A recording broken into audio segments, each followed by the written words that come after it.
Hi there, I'm Nicole King. I'm the broker owner of 41 Realty Group in Billings, Montana, and I'm here today again with Ian Ullman with Guaranteed Rate. And we are talking about pre-qualification and pre-approval, the letter that a buyer receives from a lender. Yeah. So in a previous video, we talked about pre-qualification and pre-approval, the difference between the two of them. Yep. But there's a letter that the buyer gets from their lender once they've been through whichever process that is. Yeah. And there's a lot of information in that letter. Yeah. Part of what is covered in that letter is how long that is good for. Yep. How long are those approvals or qualifications normally good for, and then why is that? Yeah, definitely. So pre-qualification or pre-approval is typically good for 90 days. Okay. And the reason by that is actually a lending guideline issue, which is when we pull a credit report for either of those processes, Okay.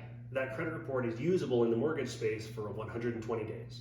Okay. So really what it is that 90-day window, and then if you find a home within that 90 days, we ballpark 30 to 45 days to close a transaction, which then puts us up against that 120 days. Okay. So there could be a potential, and this is one of the reasons we talk about being very vanilla in all of your finances, from all the way from before you get pre-qualified or pre-approved through your purchase and all the way up until after closing, is because there's a chance that 120 days could expire before the closing occurs. Right. If it expires, what do you guys do? So then we speak with our borrowers and actually have to pull a brand new credit report. Okay, and then what if they've had a hit on their If there's credit? changes, if there's balance changes, all sorts of things can impact your debt to income ratio. Your credit score is not a set number, it is very fluid. Yes. It's like my weight around Thanksgiving. It's depending on what time of day, it could be different. So credit scoring is very much like that. Yeah. So and loan product wise, there's nuance too. So for example, on a rural development loan, if you have a new inquiry, new credit trade line, last I looked, and this could have changed, but rural development actually requires a new credit report if you have a new inquiry or trade line, even if it's within that 120 days. Oh my gosh. Because they want to see the most up-to-date, accurate report available.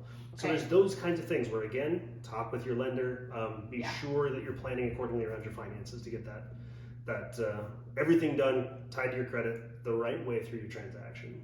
I love it. Okay.